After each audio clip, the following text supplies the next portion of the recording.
and welcome to Unique Peace. I am Janice. I am your host. I am a Reiki Master Teacher and self-care coach here on Long Island.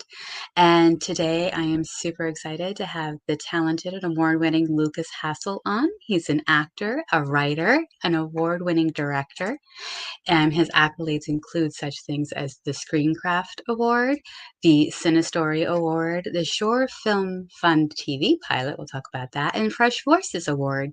Many of you also know him as Elias VanDyke from seasons 8 and 9 of The Blacklist.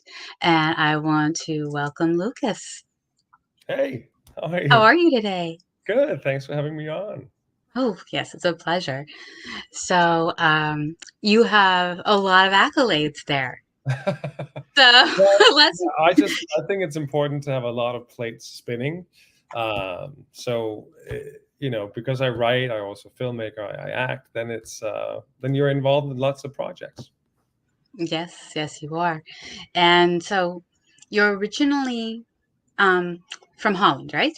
You're And Danish? Denmark. Denmark. My To apologies. Americans, Get often them it's the same thing, confused. but it's Denmark is further north. Further north. And you were you were a model in Denmark, yes? I didn't really get into that until I got to the US. I finished high school in Denmark and went to Dublin, Ireland, where I went to Trinity College for acting. And so I lived in Dublin maybe 7-8 years and did theater there, and then came to New York. And one of the ways to sort of get into work quickly and to sort out a legal visa was modeling. So I started modeling in the US, although I knew acting was the goal. And so for a period of time, I did some modeling stuff and then transitioned back into acting. Back into acting. Wonderful, wonderful. And can you kind of walk us through your acting journey?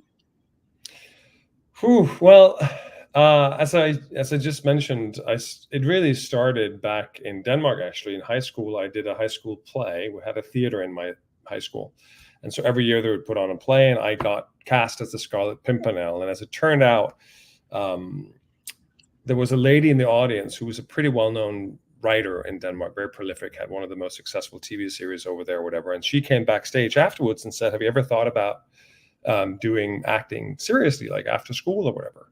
And I really had thought about it, but wasn't going to do anything about it until I graduated. And then she set me up with a private acting coach, a well-known actor in Denmark, and I started taking classes. And so sort of the choice of becoming an actor was sort of taken out of my hands because I just followed the wave. I just rode the wave. And so finished school in Denmark, and then I wanted to apply for acting schools in London, but my father had a company in Ireland, and I had visited Dublin many times and loved Trinity College. It's a beautiful old campus, and thought, why not try out there as a dress rehearsal for London, because I knew they had an acting program. And so I flew over and auditioned and got offered a spot, and I didn't dare turn it down in case I never got into anything in London. So I moved to Ireland sort of 6 weeks later, knowing no one, and finished my education there, and then got into theater. So acting background, very strong in theater.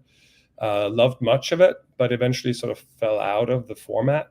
And when I moved to New York, I really pursued TV and film acting from the very beginning. Worked as a tour guide in the United Nations initially, just to get my footing in New York and figure out where everything was, and visas and work permits and so forth. And so and then eventually I got into film and TV, and that's where I am today. And so during that process, I figured out that I also really enjoyed writing and directing what I write. And so, as an actor, you get used to giving your power away to everybody else all the time, because you're doing a casting, you walk out crossing your fingers you got that role. And so it's kind of brilliant to take some of that power back with writing, because at the end of the day, that's yours. So that's been that's the brief version of my journey through all that. And that's such a beautiful story. And along the way, you've discovered that you can be versatile as a storyteller and as an actor. We've seen that in your roles. So in being versatile, what has that kind of like taught you about human nature? Well, I think one artistic genre sort of informs the others very well. I think they go hand in hand. I mean, as an actor, what drew me to that profession was, realizing from a relatively young age that I was gay.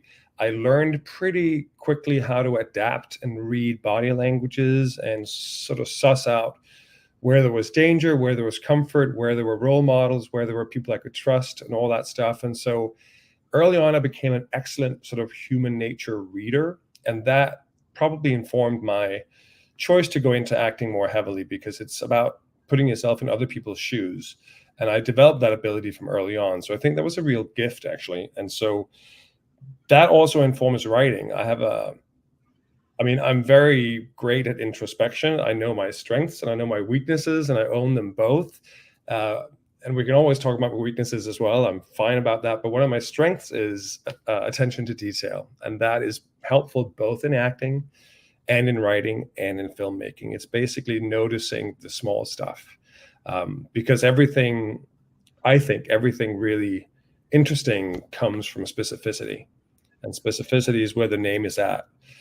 My early writings, it was more generic sometimes. It was more about the premise, and it was a cool idea, but I didn't really know how to nail it down in specifics. So it all became a little bit bland. And so that's something I've learned over the years, both in acting, writing, and filmmaking, that it has to be specific, and that's all in the detail. And the nuance. Correct. I love the nuance I myself am a writer, I'm a poet, and I love that nuance. You can read the same poem or the same story over and over again and pick up something new. Correct. And the same is true for movies. Honestly, there are movies that are kind of cheesy, but they're from the 80s, and I'm a Gen Xer. So I have movies in my brain that you stop and you just put them on. Like if The Princess Bride is on, I leave it on. If The Breakfast Club is on, I leave it on. Yeah, I mean, Princess Bride is just one of those classics. William Goldman, who wrote the script, is just an incredible screenwriter, and there's so many things in that screenplay. Breakfast Club, I think for me, I remember Breakfast Club well, and it was such a timepiece. It was like it was like the zeitgeist of that time. Everybody just dug how cool those kids were. Like the whole energy was perfect. I'd be interested how I felt about watching it today. My guess is it hasn't aged as well, but I guess, the sentimentality is definitely there for the love. It's definitely the sentimentality that is there. And it's not something that there were the whole thing. Yeah. Right. But it's also something that wouldn't translate well to now. You couldn't make that movie now. And because everyone, with the technology and everything, everyone would be on their phone. They wouldn't be doing anything unless they took the phones away. That's true. But I guess if you were sent to as a punishment for a couple of hours after school, they may take your cell phone away, I suppose, if they're allowed. Who knows in today's age if they can. In today's age, who knows? So, with all of that introspection, it leads nicely into finding peace. And how do you define peace for yourself? We start off here, and how do you personally define peace?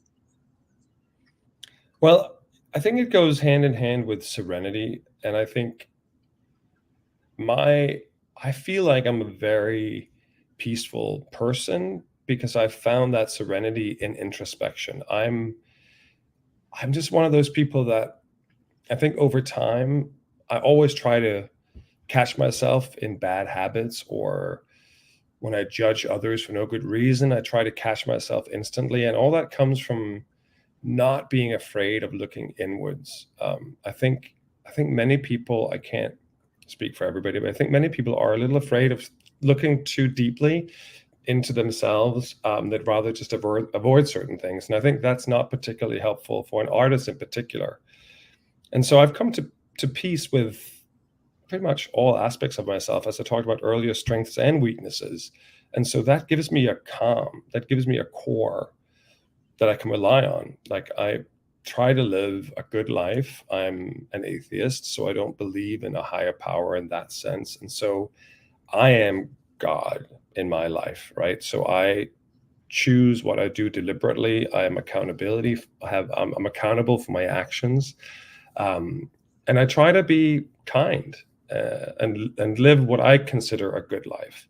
And I don't need to understand the big mysteries of life, right? I know we as humans, we don't understand infinity. I don't understand what goes before the Big Bang. There are many things that I as a human can't penetrate. I don't understand it.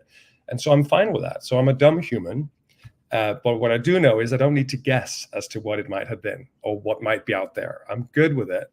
If I find out after death that there is something else, great. But I don't need to worry about it now, as long as I'm grateful for what I have.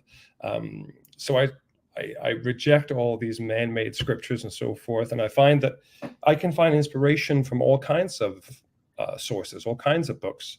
And so that can inform and help me get to a place of serenity and peace by seeing what has worked for others and what has not worked for others. Right. And building that strength within, which is great. As a fellow introvert, I live in that space myself. Right. And so just touching on your weaknesses really quick and how you found peace with them. What do you think the greatest weakness you've had or have that you had to come to terms with to find peace? How did you find peace with that?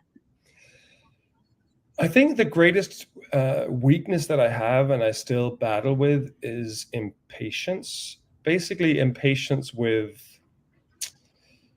not necessarily sort of with career or anything. All that stuff I'm fine with it, but it's impatience about sort of getting to the point in a certain way. Like I don't suffer fools easily. I don't like repetition. I don't like patronization. And so if I feel any of that come up, I just want to get on with it. And sometimes you have to let people get to their places in their own speed. And I would tend to sort of jump in or finish people's sentences. And so that's not particularly helpful. Sometimes it could be helpful, but most of the time you should just it is a little controlling to sort of try to control other people's pacing. And so I've had to sort of grab myself sometimes and go, listen, you don't control everything, because that's the other weakness really, is that I'm a bit of a control freak. Not in terms of like overly negative about everything, but it's just, I like to be in charge of my own destiny. And so, for instance, we would go out to restaurants occasionally. I like a great meal along with everyone else, but we don't go as often as others might do, because I don't like waiting for the menu. I don't like waiting for the waiter. I don't like waiting for the food. I don't like waiting for the bill when we're done with the food. All that's out of my control. And so I prefer to just eat at home, where I know what to put in it. I know when we're going to eat. I know when it's ready. So that's probably an example of how controlling can sort of affect my life in small ways. Like and that's why it's great that I enjoy directing, because I can direct my work, and that is control. I don't mean to control everybody on set, because filmmaking and artistry is a collaborative experience. And so, of course, I'm open to everybody I work with. But at the end of the day, I make the calls as to the product I put out. And I can, stand up for that, whether you love it or hate it. At least I can say, this is what I had in mind when I started. Right. Deb Markowitz, whom we both know and love, is very much the same. It's kind of like, okay, I am behind. She's not kind of behind the lens, but behind the lens enough to know that this is the frame that she can control. And it's also, when you're dealing with fellow actors from a director's perspective, you've got to keep that piece in yourself, or your set could go crazy. Am I wrong? No, absolutely. And I think the more insecure or the more novice directors are the ones that try to micromanage a set, meaning they want to have their eye on every single thing. And I think it's important to be able to delegate and be able to trust your crew that you've assembled, and then also know the material well enough so that although in your mind you had an actor pick up the glass and take a sip of wine before they speak the line, but if the actor sort of doesn't do that, you have to sort of, as long as the tone is right and the vibe of what you're trying to get out of that scene is right, then there are many different ways of getting there. It may not be the wine glass that comes up before the line. It may be reverse. As long as the vibe works, you have to be flexible enough to sort of figure out As long as I'm getting what I need out of the scene, there are different ways of getting to that point. And in chaos, I don't want to say chaos, but in stressful situations, whether you're on set as a director, on set as an actor, or just navigating the day, how do you find peace for yourself? How do you find peace in your life? On set or off set? Both. Both. Well, so on set, my mantra when I wake up every morning is be pleasant, be present. Because everybody who's on set is supposedly, hopefully doing their best and have all kinds of stuff going on in their own lives. And so the last thing I want to do is to become, as I just talked about, micromanagerial, try to conquer everybody, try to make it everything about me and about my way.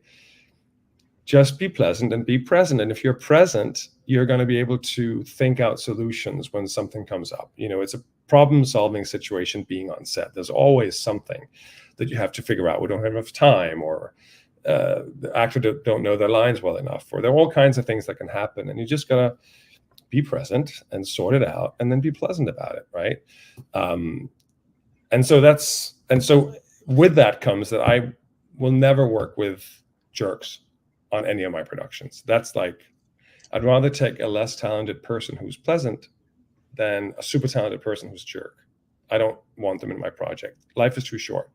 There are too many talented people out there to deal with that. So that's the thing as well. And so if you picked your team around you well, then that brings you peace and serenity on set, because you know what you want out of things, and then you have to be present and be flexible depending on how that goes.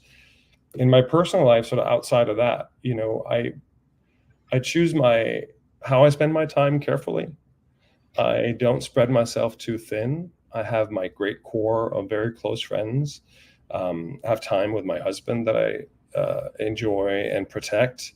And then occasionally because my job is primarily an actor, you're expected to be an extrovert. So I will occasionally go to a screening or to an opening of something, because that's kind of part of my job, but it's not really something that I naturally gravitate towards. When I'm there, I can certainly put it on and I can chit chat with the best of them, but it's definitely not my go-to. So it becomes a matter of sort of picking your battles, I think, in keeping a serene lifestyle. Yes. And it's funny that you mentioned as an actor, it's anticipated you're an extrovert. I know so many people in the film industry, and they're all introverts. Right. It's an interesting dichotomy, because it is, I almost love nothing more than sitting in my corner in Starbucks with my headset on and creating my screenplays, right? But there's also something special about being on a set where you feel the energy is on and there's a real vision going on. A lot of the time there isn't much vision, and then it's not particularly pleasurable to be there as an actor. You sort of just do your job, and it's a paycheck and it's a job. But when you're on those sets where something truly magical is happening, it's quite spectacular. And so then I understand that there is an extrovert side of me that enjoys being part of this ensemble or this magic that you're creating with the script, with the director, with your fellow co-stars. And so that's special as well. So I think I would define myself as an introvert, but I completely understand if people think I'm an extrovert as well, because I can also get into a groove where I sort of forget myself and I can have a brilliant time and be funny and the life of the party in many ways. And then I go home and I'm like, what? I'm exhausted. Right? You're exhausted, right? That happened. Right? Out. So you never know. So yeah. So listen, we're all complex. There are times when we prefer just to close the curtains and hang out inside. And there are other times when it's fine to put on a tux and go down for the big gala event somewhere, or for me at least. Beautiful. And so in that same vein, professional and personal, how do you help others find peace? That's a good question. I think so. I don't know if you follow my Instagram and stuff, but one of the things I do, I run like a good sort of 7-8 miles every second day, and I post about it. And I'm sure there are people that find me obnoxious and think that I'm doing it to brag or here he is running again, but I'm actually doing it in a subtle effort to sort of encourage people, because I've had so many people write to me in DMs saying, I see you running things and it inspires me. I've went out for a long walk today. And so in a small way, that's something I like to give, to pass on. I am a big proponent for accountability, as we talked about earlier, that I like to sort of encourage people to think for themselves, think a little bit outside the box, sort of question where they came from with their mindset sometimes. And in a subtle way, I don't like to sort of confront people about it sometimes, but it's more, I think often we're sort of products of our childhood, whether we like it or not, right? In subtle ways or in deeper ways. We're indoctrinated in certain ways. And it's, as an adult, I think we have a responsibility to question more and figure out, well, why do I have this opinion? Why do I feel so strongly about this or that? And then change it. Not just because your parents believe it doesn't mean that it's correct, right? Or that it fits you. And I think too many people just let that go, and without really questioning, they just follow the stream. And so I try to encourage people to not necessarily do that, unless, I mean, if they're aware of why they're following the stream, follow the stream. But it's just too often they're not aware why they're doing that. And so I just want people to think about their actions more. And so I think I sort of stand for that, and hopefully people will see that in me, and that might inspire them. That's my hope. So, and then I do a lot of script doctoring for people, for young writers, new writers. They send me their work, and a lot of people I know wouldn't necessarily read through it because it's a lot of nonsense in the early works, right? But somebody was kind enough to read my script when I was starting out. And so I try to be helpful with feedback, and helpful feedback, depending on what level they're at in their writing, to encourage their skill set. And so that's one way I give back. And that, I guess, is connected to peace, right? Because it's connected to people's passions. And if they feel they're sort of flaming their passions in a forward moving way, that will create peace and serenity within them. Beautiful. And so what is your favorite way to find peace? Well, so I think peace goes hand in hand with wellness in many ways for me. And so peace just becomes about clarity and simplicity. And so taking care of the stuff you can take care of. I can take care of my body, right? I can go exercise. I can go for a run. I can go for a walk. I can get some fresh air. I can get out of the couch, and I can meet a friend for coffee and hear what their life is about, to bring it outside of myself. It's not so me, right? So that's a super simple way. And then I don't spend time on things that I don't enjoy doing, unless I have to, right? So everybody, a lot of people have to have a second job or whatever, and that's just rent, right? That's just life. But with the time that I can control, I try to not waste it. I try to not spend it on people I don't enjoy being with, or spending it on things that I don't enjoy doing. But it's like, it's just there, where you do it because, right? So I try to live a deliberate life, and I think that brings me peace, that I can sort of go to bed at night feeling that I've maximized. I know why I did things during the day. Even if I end up lying on the couch playing Candy Crush for 20 minutes, I know why I'm doing that, because I feel my brain needs a rest, like from just constantly thinking about artistic things or whatever, or learning lines. Then I know, okay, I didn't just happen to lie on the couch for 20 minutes playing Candy Crush. I'm like, let me do that now. Let me give myself a break. It's all good. Don't judge yourself too harshly. It's fine.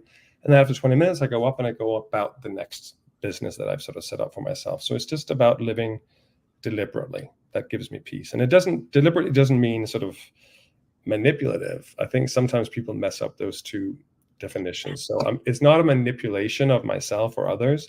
It's just living deliberately, where you make choices based on what you know, to the best of your abilities in that moment. I love that. And so you mentioned your husband. So what do you guys do together that is peaceful? We do a lot of things together. We're both interested in human nature. My husband is chair of the Department of Psychiatry at Rutgers University, and so he's interested in human nature from sort of a more medical perspective, I suppose. And I'm interested in it from a more artistic perspective. But I think we're united in that interest in human nature in general. So he's a great reader of my work, for instance, and we can have great talks about this, that, and the other. And he can push back on certain things, and I can defend why I think it's a certain way. And they can say, and then he can sort of help me sometimes in just making me think about things twice. And so we can do that. And then we have Europe in common. He's from Greece, I'm from Denmark. So we have this interesting perspective, both of us, on the US and the community we live in here versus the communities we were brought up in Europe, from the sort of the passionate South to the more pragmatic, progressive North, where I'm from. And so I think the piece we bring to each other is just that we feel like we're each other's sort of safe harbors in a way. There's somebody else who has your back, which is I love very that. simple, but that's kind of crucial, right? It's such a harsh world in many ways. You turn on the news and it's aggression and it's problems and it's manipulation and all those negative things. And so it's nice to be able to sort of, when you shut the door here at home, it's a haven in many ways. It's safe, right?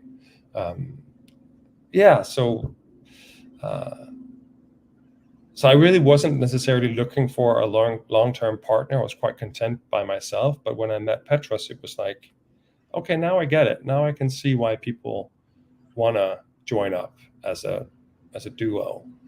So that was a bit of an eye-opener, that I could sort of see the strength in that. And 20 years later, that still works. Well, congratulations, 20 years. Yeah, thank you.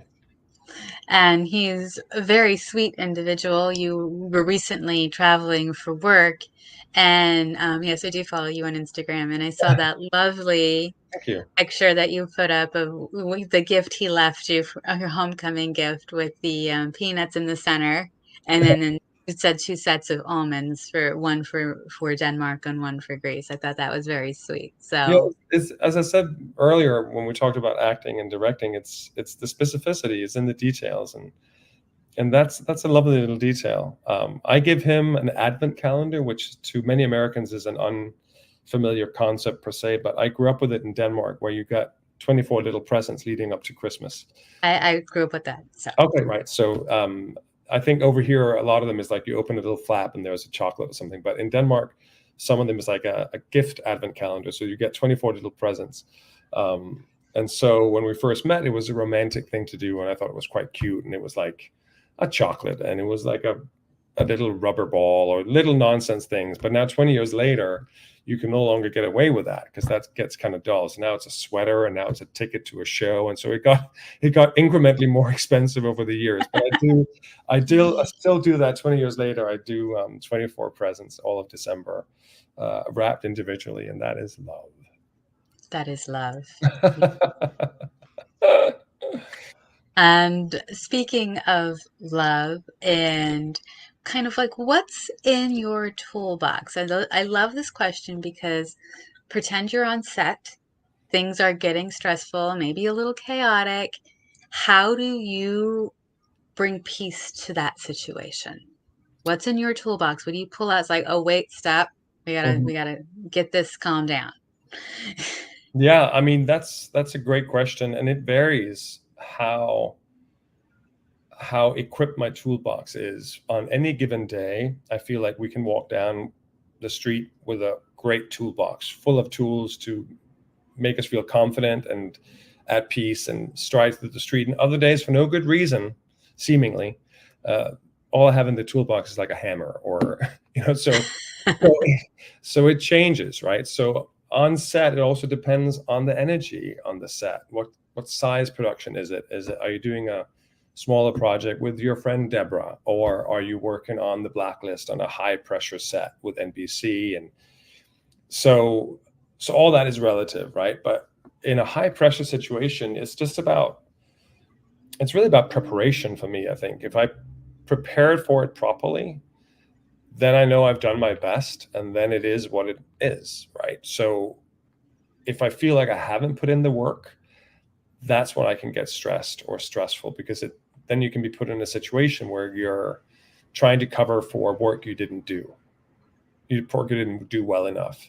And so it's really about prep in a way, and just reminding yourself also of, like, at the end of the day, we're all just a bunch of atoms being hurled through the universe. And so perspective is crucial. It's just a film shoot, right? It's not life or death, or I'm not here with my loved ones in a big crisis situation. It's perspective. It's, as long as we go out there and treat it with the dignity that the job deserves, if for whatever reason something doesn't go well or whatever, again, you did your best and the sun is going to come up tomorrow. So perspective in those moments become crucial. When you're really under stress, you just have to take a step back and go, calm down. It's a line that you're speaking on camera. It's going to be fine. I love that. I love that. And is there anything else that you would like to share or give advice on regarding peace and finding peace, especially in the state of the world and country at this moment? It is very, very chaotic. I mean, I really can't speak for others about how people should or could do things. I can just say sort of what works for me is just educating myself as much as possible about, before I have a strong opinion about something. I'm very opinionated. I have opinions about most anything, but I wouldn't have an opinion about it if I didn't know anything about it. Then I would shut my trap. And and if I felt strongly about having an opinion about it, I would do some research and educate myself about that topic. So in general, I just wouldn't speak about something if I don't know something about it. But if I do know something about it, I think it's important to speak up. And I think it's important. I think silence is complicity, right? So I really believe strongly in that. I know a lot of people who are like, oh, I'm not even going to vote because I think both of them are wrong or whatever. And I'm like, you're missing your responsibility as a citizen of the world. I think you can't, then you're basically letting everybody else do the work for you, which I think is a lazy part of being in a community. So I also don't necessarily love that people just grab the first opinion that their neighbor thinks or that they were brought up with from the family. It goes back to this notion of try to think for yourself, really figure out what it is that bothers you about. Woke is getting a lot of hits right now. You're being woke, but just look into what is that exactly. Woke is, in many ways, it's about caring for others and having an open mind about what others might be going through, right? So sometimes it goes too far, but sometimes it's important that it goes too far in order for the pendulum to swing back. So make up your mind and perspective with all that stuff so that you don't just rush to an opinion because everybody says that, or that's the thing, oh, that's so woke, whatever. Really think about what that means when you say it. And that's just an example, right? So in everything, just be aware of what matters to you, and then have an opinion about it, and then speak up if you feel that that's not being presented correctly, or if somebody has an opposing opinion, have a healthy debate about it, and hopefully you can educate each other with what you each think you know. Yes. Yeah, so I think that's important. Beautiful. Yeah, well, I don't know if it's beautiful, but it's my truth. No, it's actually something I've actually personally done since I was about my son's age, actually. My stepdad and I have had healthy debates. It goes, I guess, generationally, and then he encountered me, and so many things in his life had to change. I laugh because when you look back at it, it was like very tense for us in the beginning. And then, now it's very funny that you, specifically politics, I'm not going to say which side because it's just not place here, but he was on me at 18, registered to vote. So I registered, and he asked me later, because I had to renew my license anyway. So he asked me later what I registered for. And I tell him, and you know the cartoons where the head pops off and steam comes off their ears? I thought I was going to be disowned, had to be kicked out of the house, what have you. I didn't do anything wrong. He never said you should vote this way or that way. Yeah. And I made up my own mind based on my own thoughts, opinions, and knowledge at the time. Right. Still, my thoughts and opinions have changed over the years, and I'm definitely more middle of the road, and I really feel that's where the country needs to be. But that year happened to be an election year, and this was a blessing because now we're getting both sides literature. So he was reading all the literature that was sent to me to try and prove me wrong. And all it did was convert him to my side. That's brilliant. That's hilarious. Well, there you go. Education is the key to many things, right?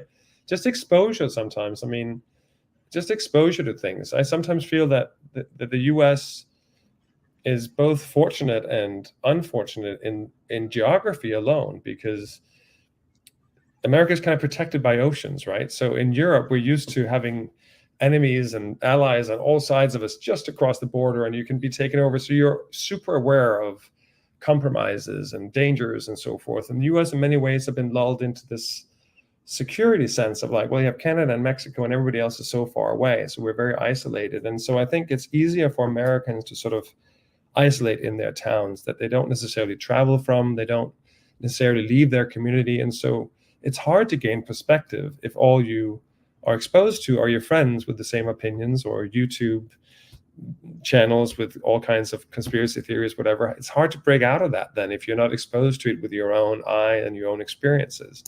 And so I feel like it's both great that Americans are sort of naive in that sense. In a way, it's a very sweet naivete of sort of innocence and security and patriotism, and I love many parts of that. But it also gives the flip side of sort of ignorance and sort of not looking into how other people live their lives, right? Because you don't have to, because you can stick to your own little enclave. And when you mention parents, I mean, I think we as children have a great responsibility to raise our parents.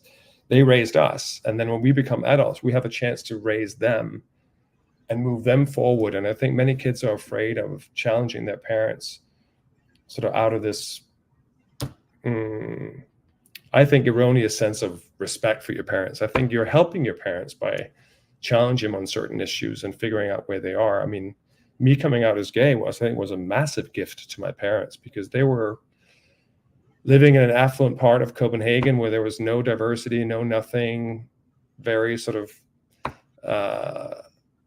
very safe, and didn't get exposed to anybody. And me coming out was the first little wrench in the system for them. And they started looking at things differently. They had to look at religion differently. They had to look at politics differently. And it sent their wheels spinning. And sort of decades later, they've come full circle in sort of way. They've come out the other end, sort of different people. And that was just because of that. You know, had I been, you know, a high school straight jock, gone straight into business, I'm not sure anybody would have changed, you know, including myself. So I consider that difference that I grew up with a real gift.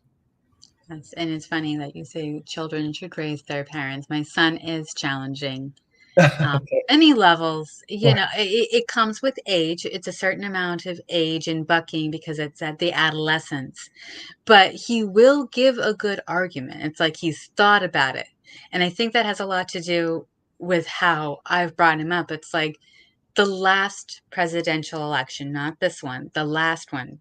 He was only watching one side. And I was like, no, you have to do both sides. Yeah, you know, if you're going to do that, if you're going to tell me this is who you'd vote for, well, why aren't you going to vote for the other guy? And because I don't like him isn't a good answer. True. So now he pays closer attention. He thinks critically. That's And great. then he'll know, you know, there's still the adolescent bucking and I'm going to fight you for my independence. But then there's other That's okay. arguments of, you know, the Yeah. maturity is coming. Yeah. A little slow, but it's coming. I mean, but we got to look back to when we were 16, 17, and 18. We knew it all. And then we grew up. Right. True. True. Absolutely. Absolutely. No, you're right. You're right. So, and then it's like he gives me that gift. It's kind of like there are things that I think that's really fantastic. I think that's definitely the way to go. I mean, I think a good friend is the friend that'll sort of question you sometimes and go, what's happening here? As opposed to the friend saying, that's a great piece of work, or I love this script, even though it's not that great a script, for instance, right? You have a responsibility to try to help the people closest to you with advice, even if they don't take it. It may make them think twice about something and come out with a stronger opinion than they had before, or more grounded opinion. A more grounded opinion, yes, that's all we could hope for. Correct. So I want to thank you for taking time out of your busy day to join us and talk about peace and share My what brings. pleasure. Anyone who supports peace is a friend of mine. So thank you for giving me this opportunity to talk about my take on that. And best of luck to your future podcasts. Thank you. And before I put you in the green room, do you have any projects we should be on the lookout for? Yeah, I have a couple of different projects. I have a feature film called House of Abraham. So people can go on Instagram and look up House of Abraham movie. It's a feature film that I wrote. I acted in it with Natasha Henstridge and Lynn Shay, two wonderful women, incredibly talented, directed by my good friend Lisa Belcher. And that's coming out in the spring of 25, I think is the current plan, psychological thriller. So I'm very excited for that film to come out and for the world to check it. We've been working very hard at finishing this particular film. We shot it last year. I'm working on a docuseries. It's going to be out on one of the bigger streaming services. I can't say which one right now because they're still in talks, but a show about, I'm the host of it, and I interview writers, well-known writers around the world. And season 1 is going to be horror writers. So I've met some amazing people traveling around the country the last year and a half. And so look out for that. It's called Madness and Writers, The Untold Truth, ... maybe. I love that. Yeah. And I have a film out right now on the festival circuit, a short film called Dummy that we're traveling around with a little bit.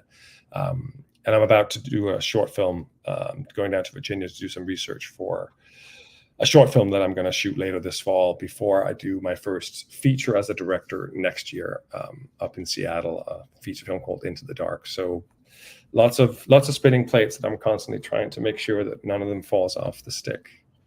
Well, none of them are going to fall off the stick, and I can't wait to to watch the docu-series. That has my interest. Good. Good. So,